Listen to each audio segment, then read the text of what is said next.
Hello there. You're listening to Shay's Bills podcast. And here's your host, Shilano.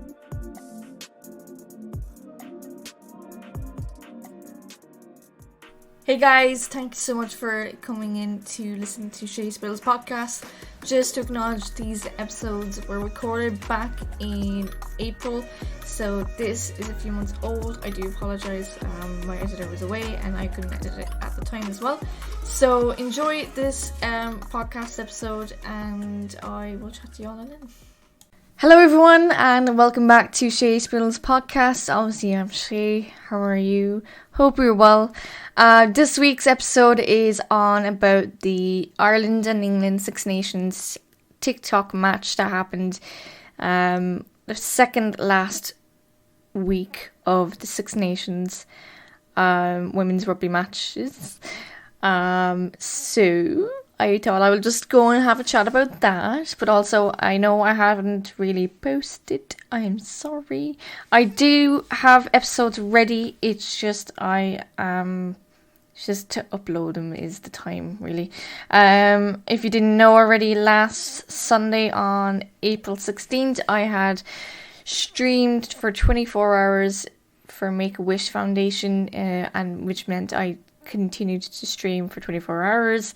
And we raised a goal of €250, so that was great. So that's 4 wishes for 4 children, which is even better, I think. So yeah, I did that, and other people got other streamers in Europe streamed that weekend as well, from the 14th to the 16th.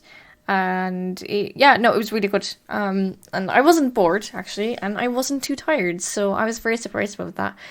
But yeah, that's really me. That's the kind of updates I have for you. But as I said, today's episode is about the rugby match.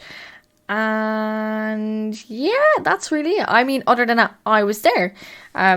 So you're going to hear about this and perspectives of the match from myself and my friend Toni. So no further ado, let's crack on. All right, so Ireland and versus England Six Nations match took place this weekend on April 22nd in Musgraves Park in Cork City. Ireland's final home game was in Cork, marking this is the first time this year that the team's home games were held in Cork, not Dublin.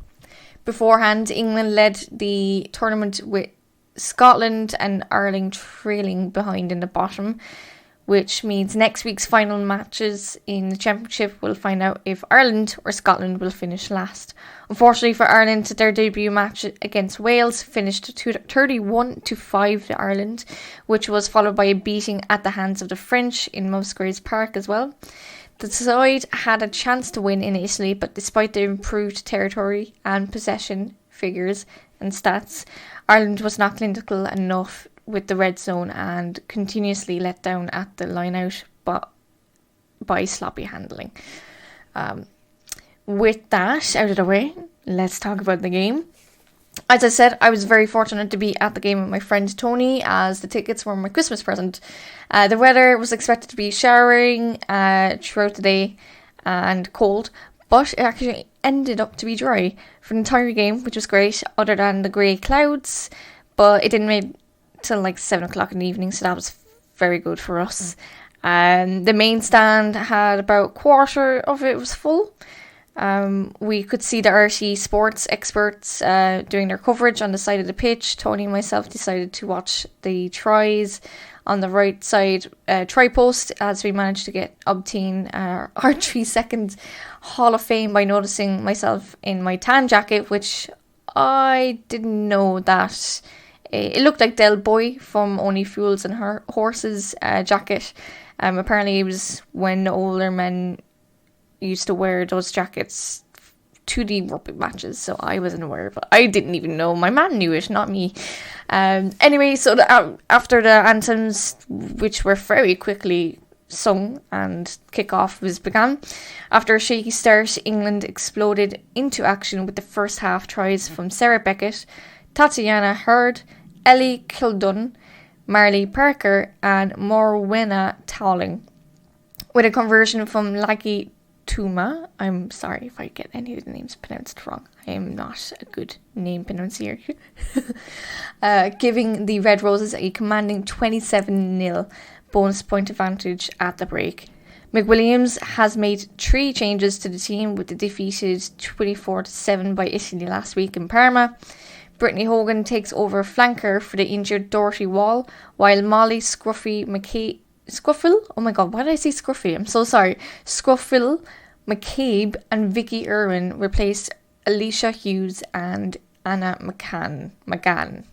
The youth and inexperience of the Irish squad is a major talking point, with the 2 youngsters, Dana O'Brien and Eva Dalton, starting at the game. Despite a few graphs, O'Brien demonstrated the poignancy of her enormous boot with massive clearance, freeing the Ireland of the English pressure. So at halftime then, I recorded my perspective of the first half. So I hope you can hear it. If it is noisy, I'm sorry. They were playing a lot of loud music before the match, and in halftime, you couldn't really have a conversation, which was really annoying. But yep, and here it is the clip. Insert clip.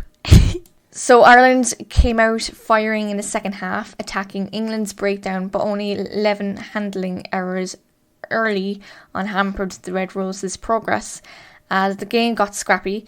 Despite having the significantly improved possession, Ireland was unable to convert, despite repeatedly phases in the England territory, and stayed scoreless.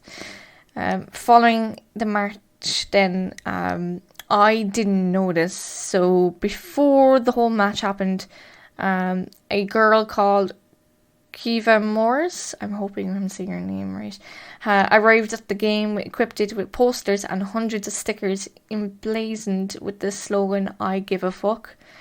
Her intention was to distribute them to spectators that entered Musgrave Park, but security officers confiscated them on the way in.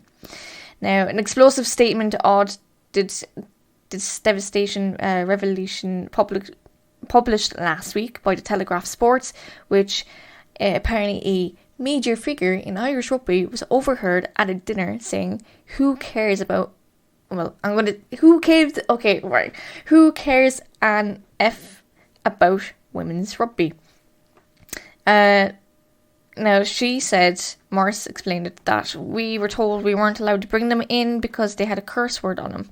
However, we wanted to show the players our support. We wanted to show them that despite everything, we are rooting for them. We wanted to know how much we value women's rugby. So after the 5,000... I'm mixing up now. Gosh! After the final whistle, the 5,309 strong audience, which apparently was there, if I'm truly honest, I'm going to say only about 3,000 were there. It even maybe smaller. It wasn't awful. The fans got up to their feet, applauded their wounded and bruised side. Home team, they can take the confidence from their bruising performance against England side, who was clumsy by their standards despite scoring 8 unanswered tries. Despite England's victory, it came to a cost, with the captain Packer and prop Hannah Botterman walking off in the first half due to injury. Natasha Moe Hunt of England said her comeback on the team, "It is bittersweet at the moment," Hunt told BBC Sport. "We are very frustrated with how we went about, and the ball wasn't clean. Ireland did an excellent job with us, but I'm overjoyed to be back out with the girls."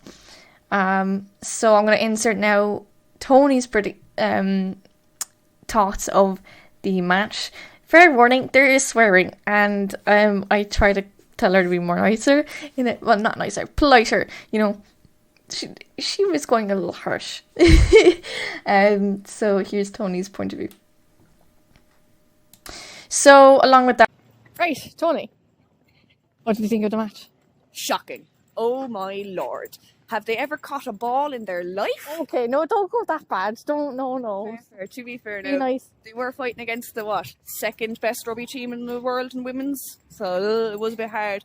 England, I will say fair play to them. They were so organised.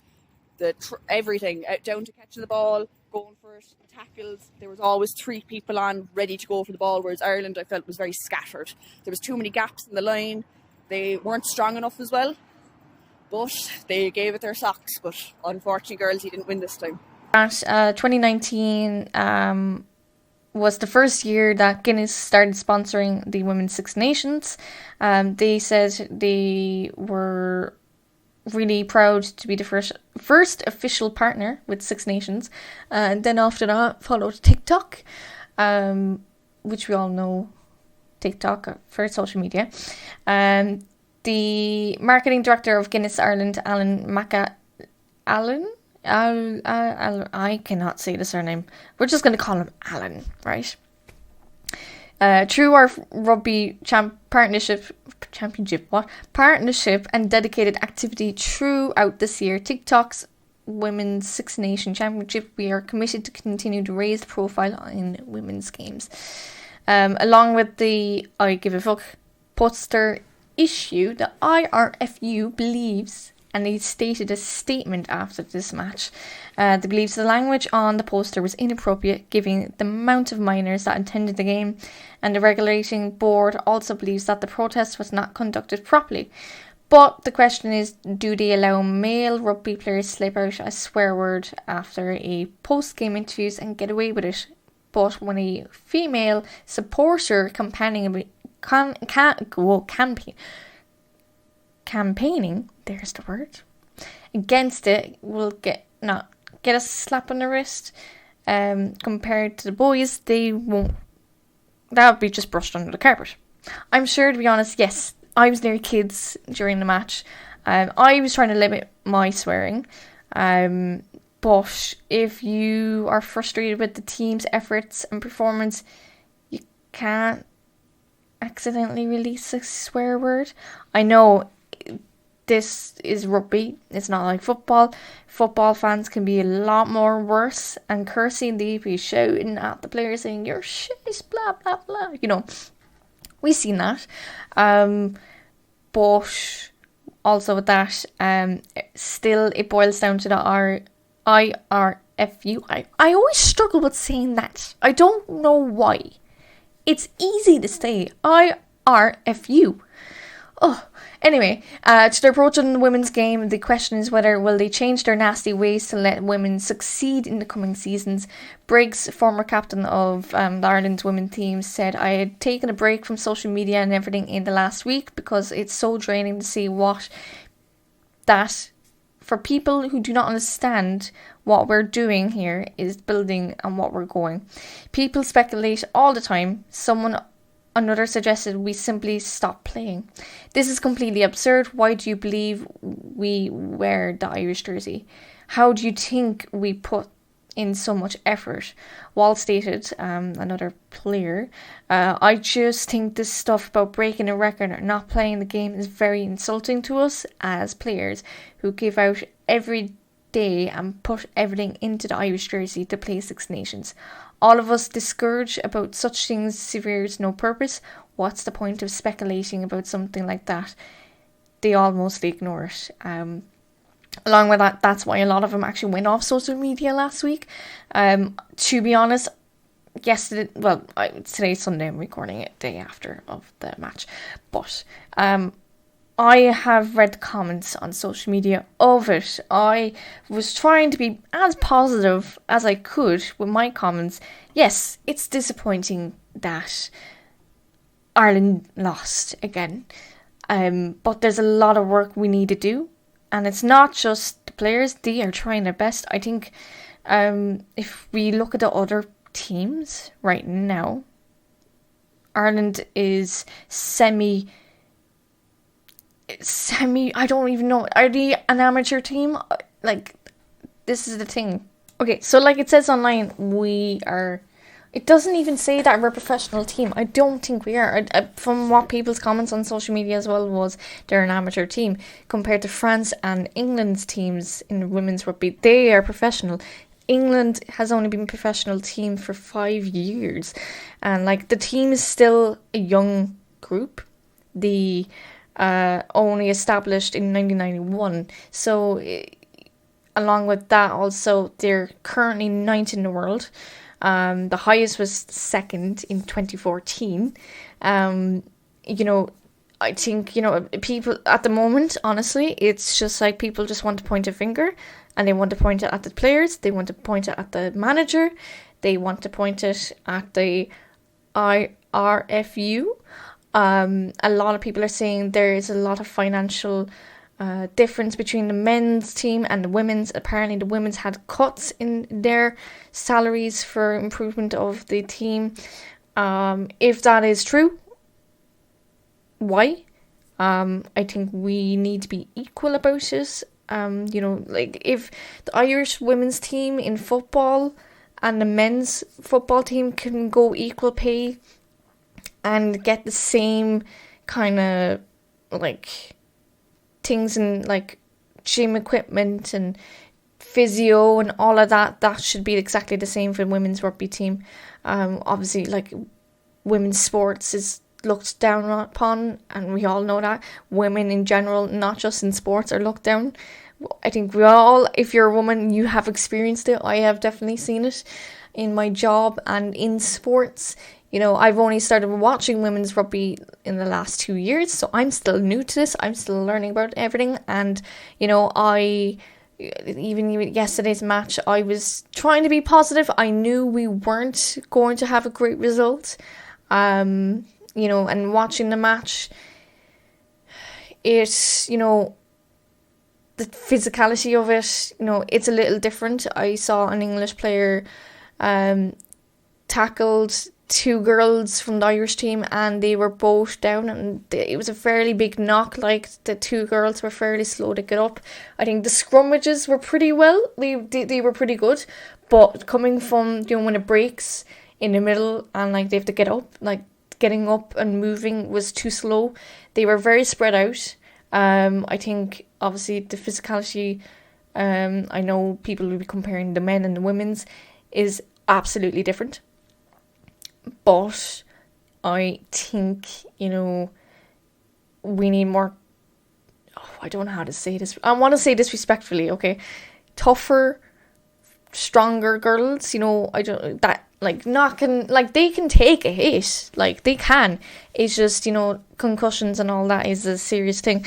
But, you know, from the first 15 minutes, they looked really tired and they looked shattered. So you're kind of wondering, like, first half, 15 minutes, they're already tired. Like, to be fair, I've seen the men's team, I think, just before they won the Grand Slam. I think it was, some of the guys looked wrecked already, you know, and the team have a lot of injuries at the moment in the women's rugby team. So like, in general, a lot of things need to be sorted. A lot of things need to be fixed for them. You know, but to go after the girls, and say stuff very harshly, like, you don't need it. Like, it's not going to help the situation. You know, like, I just think it's unnecessary. It's not going to get things done. You know, especially, I was on Facebook and there was a guy, I commented saying, look, we're not there. And this guy then decided to comment and reply to me saying, oh, they should play maybe another sport. And exactly, this is the kind of comments we don't need. But, like, this is the comments we're getting in general for any sport women do. Golf, rugby, football, even in e-racing or racing in rally cars or anything like that, people have these comments. They just, you know, I don't know. This is hard because, like, you see these and you can fight back, but it's not going to get, it's just going to make either a difference of you're going to look really bad and then they're just going to get more angry. It's like, of course you're going to be, like, defensive, you're a woman and all this, you know. And also along with that, I read an article in the car before the match heading, and I was reading it to my mum. Like, they're saying they need more celebrities involved to help make women's sports, like, in the rugby more popular. Like they were saying Brian O'Driscoll's getting involved now, and people were like, oh, it's because now he's a daughter. It's with other professional like Paul O'Connell, who was a former Irish rugby player and captain.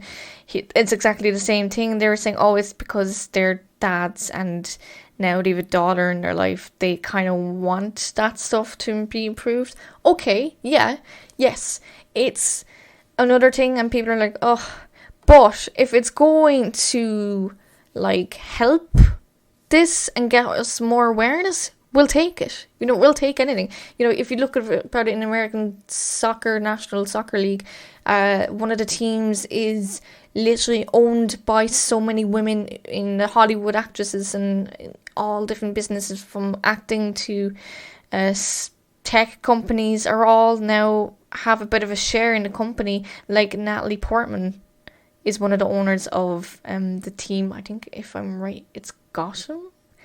I can't remember. I should know this, but I don't watch Women's National Soccer League as much anymore, because honestly, I don't know the players. And the most of the Women's National Soccer team, who I used to watch growing up, have retired. But with that, yeah, that's it. Like, I don't have any, like, I want to be as positive I can. I know we're not there. I really hope we can get there eventually. You know, and with next week's game, I want them to win this match. I really do. I think obviously who's going to win overall, it's probably going to be England if they get the Grand Slam in Twickenham next week, and already it's 50,000 tickets sold for that, which for women's sports, that's amazing. And you know, apparently Brian O'Driscoll was at yesterday's match as well. I had no clue. But like, we're just going to take every day a new day to improve women's sports, and that's just in sports journalism. I know, like, anyone who does sports journalism gets criticized as well. We've seen that. So yeah, that's really it, I think. Thanks for listening to this week's episode. I'm sorry I hadn't uploaded on the podcast for a while. With that, yeah, thanks. I'm going to do another episode, I think, after this, and it's coming up to May, so I will be taking another break for probably 2 or 3 weeks. So I'm hoping to, with the first week of May, I'm going to be organising like 2 or 3 episodes for the month in May that be uploaded when I'm away, because I'm going to New York, of course. That's I'm kind of nervous about it, but it'll be fine. And I'm probably going to be reducing my streaming in Twitch as well, with New York coming up as well. So with that, and I also need to figure out some techie things with my computer. Like, does anyone know how to update a Windows 10? Because I have a Windows 10 Pro and that's fine, but I can't play a game because apparently I need a new update of Windows, and my computer's updated to the current Windows. So I don't know. I just want to play The Last of Us, okay? That's all I want to play. But yeah, thank you guys for listening. I hope you all have a good week, day, whatever you're doing. Just take it step by step. Take a deep breath. It'll be grand. We'll get through this. I'll see you guys all then. Bye. Thanks for listening to Shay's podcast. Make sure to follow Shay Spills Podcast on Twitter and Instagram at Shay Spills Pod and Shay Spills Podcast. And check out Chilano on her socials at Chilano.